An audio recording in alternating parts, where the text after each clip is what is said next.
Greetings, recappers. Ellis here, hoping it's not Heatstroke 1, me 0 in the next 10 minutes.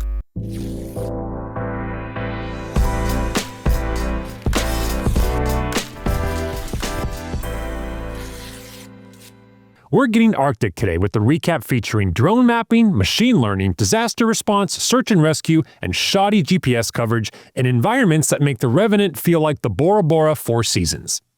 What these researchers and technologists are doing and where is pretty unprecedented, just like my body temperature right now.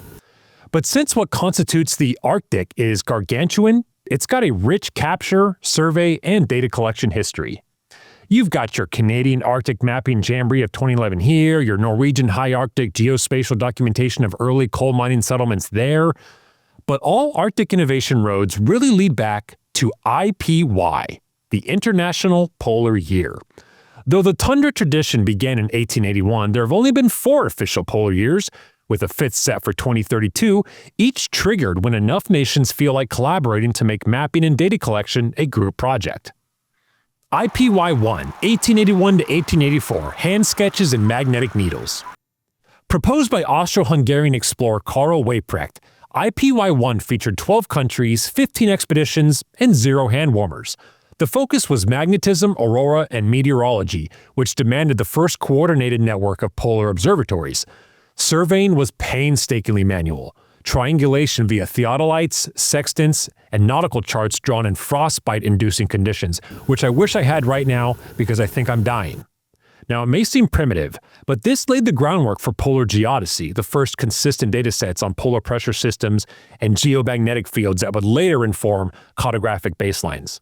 IPY 2, 1932 to 1933, aerial reconnaissance and analog maps. By this icecapade's 50th anniversary, 40 nations locked arms with hopes of better understanding electrical geophysics and improving weather forecasting and radio comms. Aircraft now brought vertical photography to the Arctic as a mapping augmentation. Researchers deployed early radio sounding techniques to measure atmospheric layers, precursors to today's radar altimetry. Motorized transport enabled extended surveys across remote plateaus. In some archives today, images have actually become digitized datasets for comparing modern terrain deformation and ice recession. Whew, it's a good thing all this was done in the early 30s instead of the late 30s when things got busy. IPY 3, 1957 to 1958, satellites, sensors, and the birth of digital polar science. Rebranded as the International Geophysical Year, IGY, this Cold War-era excursion saw 67 countries unite across political divides. For mapping, this was the pivot point. Launch of Sputnik 1, the dawn of satellite geodesy, and the first time radio beacons were used for transect positioning on a global scale. Data handling went from logbooks to computation. Vast, standardized datasets gave rise to global elevation models and, by extension, the first modern Earth observation workflows.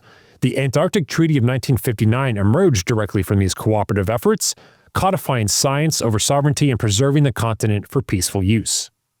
IPY 4, 2007 to 2008, LiDAR baselines and data democratization.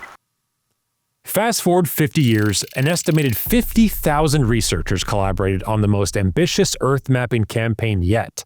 This IPY combined airborne LiDAR, bathymetric sonar, high-res photogrammetry, and advanced satellite synthetic aperture radar for missions like CryoSat and RadarSat-2 to generate the first pan-Arctic digital elevation models. Machine learning entered the workflow for sea ice classification and terrain segmentation, and polar nations established interoperable repositories like the Global Cryosphere Watch to encourage open geospatial access. The visualized data revolution early skeptics mocked. That brings us to today.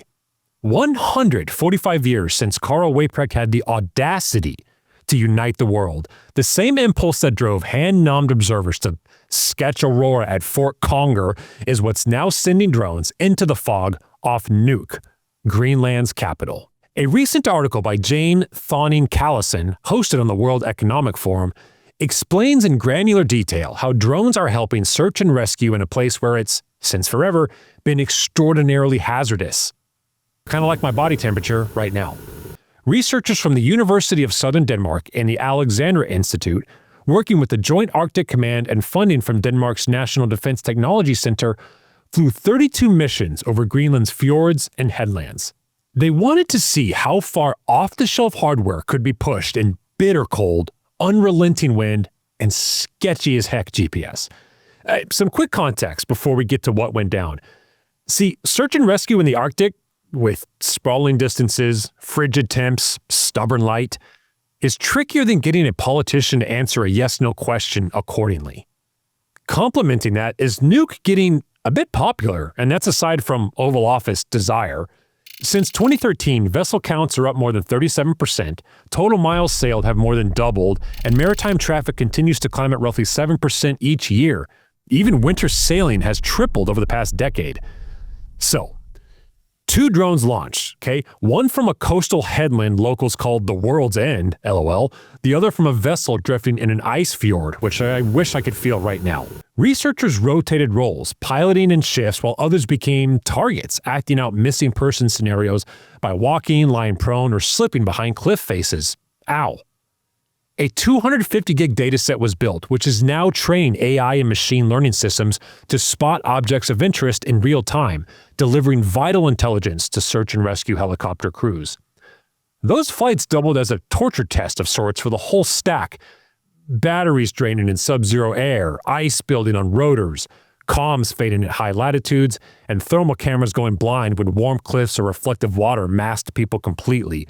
Quote, "We wanted to know when our sensors work best and when they fail," says Jussi Hermansen, senior specialist at the Faculty of Engineering, University of Southern Denmark. Quote, "You only learn that by testing in the real environment." Close quote. The next step is developing fixed-wing UAVs resembling switchblade drones commonly employed for defense ops that unfold after being kicked out of a helicopter, sweep huge search corridors, then get snagged back via net or cable. It's like if Tom Cruise had rotors. Now, should these drones come to be, they could stretch helicopter search radius by 20% or more.